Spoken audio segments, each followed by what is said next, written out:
Hey, it's Emily. I'm in the garden again. I wanted to show you what's going on, whether it's good or it's bad. I'm trying to show you more of the good because it's just more fun to celebrate, and then also just to acknowledge what's not working out so great so far. But with it being July, I still have about 100 days of frost-free time, so I'm also growing a bunch of seedlings too. You'll get a glimpse of that in this video as well. So if you'd like to watch, please give a like and subscribe, and I hope you enjoy the video. This is my favorite spot in the garden, and I had to show it to you while I still have this sunflower here. It is gigantic. I don't know how tall it is. It is easily 12 feet, and now that it's getting its sunflower head, it's tilting over. And next to me I have my giant cherry tomatoes that are just falling off the trellis. And my cucumbers are still going, albeit they're a little bitter toward the stem side. But I mean, the rest of the cucumber's fine. So I'm just really enjoying my two full sun beds so much. And I'm going to show you some of my favorite spots in here. This is my heavy hitter okra patch. I'm definitely going to grow this variety again. The plants are very prolific. Like this is half of a plant, and I've got 3 okra pods forming 4, and then even more flowers ready to go. I wish I had still planted more okra though, because even with 4 okra plants, I'm not getting enough to can. I'm getting enough that we fresh eat okra about twice a week. With my mammoth sunflower, here's my hand for comparison. That is crazy. It's so heavy now too. I'm going to just let it dry. Maybe I'll save seeds from it. This is my smaller mammoth sunflower. It is a few weeks ahead of the other one, and it is ready for me to pick. I'm going to pick it and try to save these seeds because I really don't have but a couple seeds left. I don't think it's crossed with anything. I had some lemon queens growing nearby, so if it crosses with that, it really wouldn't be the end of the world. This is my edamame patch. It is somehow making it. The roly-polies are just vicious, and they have decapitated some plants. But I love how bubbly and like glossy these seedlings are. I have replanted over here because you can see the roly-polies are just monsters. Chewed those up. But I have enough growing that I think it'll just be interesting to see what gets produced. These seedlings are only a couple weeks old. Next to my edamame, I have my sugar baby bush watermelon. And it looks so different from the watermelon over in my container garden. I think the other one is something else. This is definitely a sugar baby. I just don't know when to pick it. It hasn't changed size. Oh, that's a pest. I haven't seen that pest this year yet. I forgot what that is. That doesn't look good. Oh, they're all over. Oh my. Little monsters are all over. I probably should pick those. That's why you come out to the garden. But I know this one's probably about ready to be picked. But there's no twirly thing to look at. I know everyone's like, well, look for the little twirl next to it. Mine doesn't have a twirl. I think the twirl broke off. I probably should pick it though. It hasn't changed size in forever. Look at these roly-polies being monsters. I don't know what they're eating. They are all over everything. That might just be an okra blossom that fell. I have another few okra going just because I thought, well, maybe I can get one more plant. They're growing quickly. At the base of my okra, I have one more sugar baby bush watermelon. It's smaller than the other one. It's not really changing size, but, you know, hey, more watermelon the better. I just really like this view, all my okra leaves.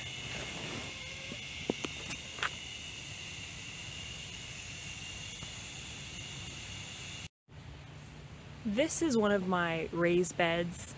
I have my second generation of cucumbers growing. These are silver slicer cucumbers, which are going to be very white in color. I tried to grow these at the end of last summer and didn't have any success. This is the most advanced I've gotten one of the plants too. Unfortunately, the roly-polies are chewing away at the stems, so I'm really worried that the plants are going to get cut off from the stems with how those roly-polies are chewing all over them. But we'll see. I do have some excellent peppers next to the cucumbers though. All sorts of peppers growing in here. A lot of them are in between maturing and flowering, but the one that's been really fun is this one right here, which is one I got from the grocery store. My grocery store seeds for like the mini sweet bell peppers, they're turning orange. You can see a little bit of orange at the bottom, and they are just beautiful, just like the ones from the store. Oh, I forgot I had a basil plant in there. Look at that, there's a basil plant. I'm gonna be making pesto this week for the first time this year.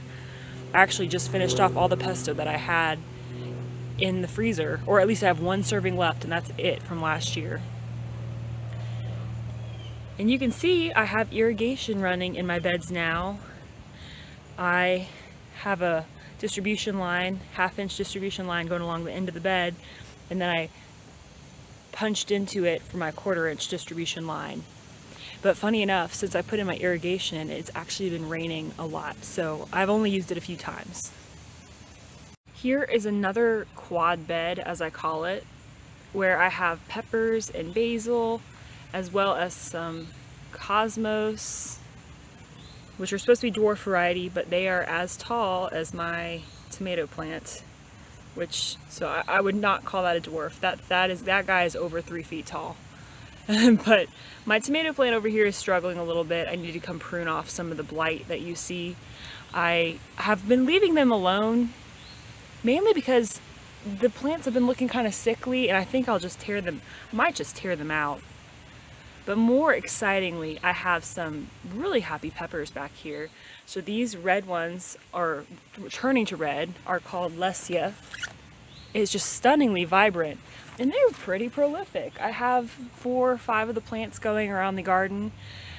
And at first they had some sort of maybe blossom end rot situation going on, but that seems to be resolved, and I'm actually getting a good harvest, I guess you could say, of these beautiful red Lesia peppers. And they're ripening to red well in advance of the California Wonder Bell. And they're about the same size, and the Lesia peppers have a really thick wall, so they're actually really yummy to just eat fresh. There you see some shishito peppers. These guys are abundant. I actually need to pick some of these today. That's about as big as I let them get. Any bigger and we don't really enjoy them because the seeds are a little too large. And then the beautiful ones in the back, the thin red ones, are Buena Mulata, which we're going to do a big harvest, maybe this weekend, and make pepper flakes.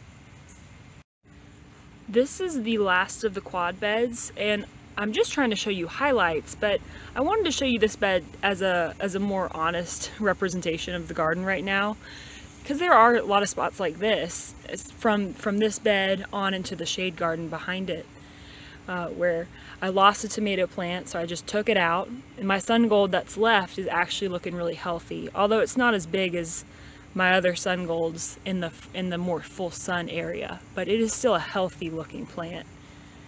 I have a couple basils. They're actually going to seed. They're starting to flower. This guy just exploded this week. I'm gonna have to come and make pesto for sure before the flavor changes too much. These are the spicy globe basil. I like how petite they are, but I really just don't use them because I like the Genovese like this better. And here, scattered in the open space, I have been planting bush beans like crazy. I had this covered in bush bean seeds, and my roly-polies are so violent. They have just mowed down the bush beans. You can see some ones trying to come up. They might not make it through the night. And you see some trunks of ones that the roly-polies have just decapitated. I may just not plant bush beans after May, because those roly-polies really wreck me. I'm trying to put something over here. I had a watermelon seedling going from earlier this summer, and I just threw it in. It's a Blacktail Mountain watermelon. And then in the back I've got some zinnia, some State Fair zinnia growing that I just direct sowed. Here at the back of my shade garden, I have a little patch of zinnias. They're cut and come again, and one of them was the most darling little blush pink. And they actually look so healthy. I'm just grateful to have healthy zinnias. They're not very big. I've only picked 2 flowers out of this patch, but I like to pick really low on the stem to encourage them to branch out more. I just have had a really bad zinnia year, so these guys are giving me hope because they're all setting on buds.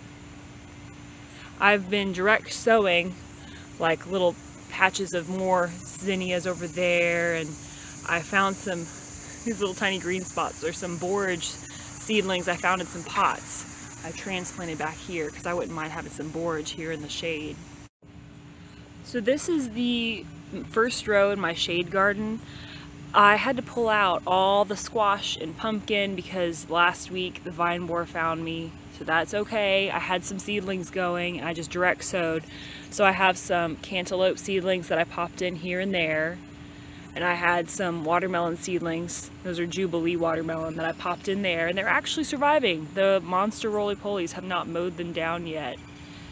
And I even popped in some squash direct sowed that has not come up just yet.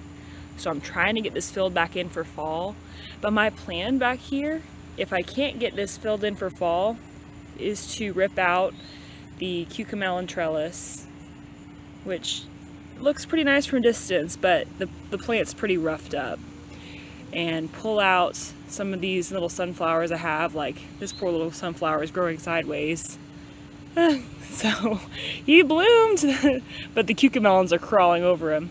I'm going to pull that out, and I'm going to put in greens for fall, which I'm just now seed starting my greens. I do think this row is pretty, this middle row. I've got my marigolds that made it. It's also been a bad marigold year, and my straw flowers there at the front. So this is beautiful, I have to say. As far as my patch over here, we'll go look at that for a minute now. So instead of what I envisioned, I am on plan B back here. This is the front part of the sunniest row in my shade garden. Here's the review of where we just were, my little watermelon and such. So moving forward, I have some cantaloupe that actually are forming some kinds of fruits. I don't know why this one has so much yellow. Maybe he got flipped over. And this one's actually getting a little cantaloupe-like appearance to it. That's funny. That actually looks like a cantaloupe. It's just so small. I mean, that's the best cantaloupe I've ever grown, so I'll take it. The plants are looking a little pale and rough. They're diseased somehow. I'm not going to figure that out. I'm not going to save them. Maybe their neighboring melons are going to make it. And tragically, I'm having a bad bush bean year, and that's okay. But my trellis is just so empty. And I decided to plant my Armenian cucumbers over here. So I have a couple. I have one right there. And then I have a couple that have been victimized by something right here. So fortunately, I still have a couple Armenian cucumber seedlings that I can pop in, but those are monsters. Like if that one alone makes it, this whole thing's gonna be covered, and we'll have crazy giant melon cucumbers growing. It'll be great. So here's the front of my shade garden, and what we have on this side of that trellis is a Seminole pumpkin that is making it. That's what I think that is. I need to double check. But somehow it has not been killed by the vine borer yet. I have no idea because all the other ones are. And he actually came back to life. Like I fertilized him and he's growing by the day. And then I have some stunted watermelons. They're very stunted for some reason. And I have my last ditch attempt at pumpkins this year, some sugar pie pumpkins. Direct seeded there. And then up front I have a semi-stunted watermelon and then a watermelon that came back to life, and they're doing a little bit okay. They're blooming here and there. And on the back of this I planted some Persian carpet zinnia that are starting to come up, and I would love to have a little wall of zinnia here at the back of this garden bed. I wanted to show you this in my potted area where I keep containers. It's my best watermelon. It's supposed to be a sugar baby bush watermelon, but this thing is way larger than 3 feet. It's going out in every direction. And so for context, here's my hand next to that watermelon. That's really exciting. It was dangling off the side of the plant, so I had to prop it up with some bricks.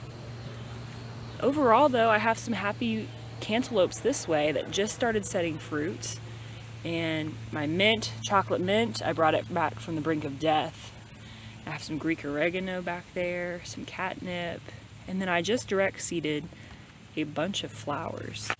So over here, I just direct seeded some flowers and basil, so I have some miniature sunflowers that I probably need to thin. Those are some Thumbelina zinnias.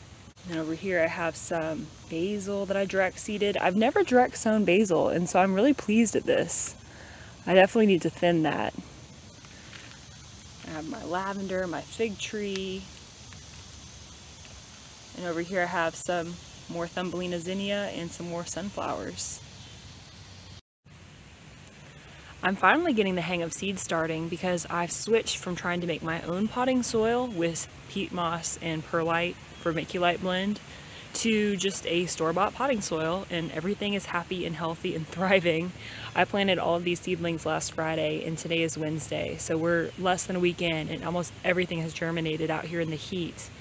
I have some golden beets here in the front, some velvet queen sunflowers. I have some zinnias and then some homemade pickles, cucumbers. And on this next area over here, I have some tomatoes I'm trying to root. They're not rooting yet, but they will soon. I already tried this once earlier this summer and the plants got sick.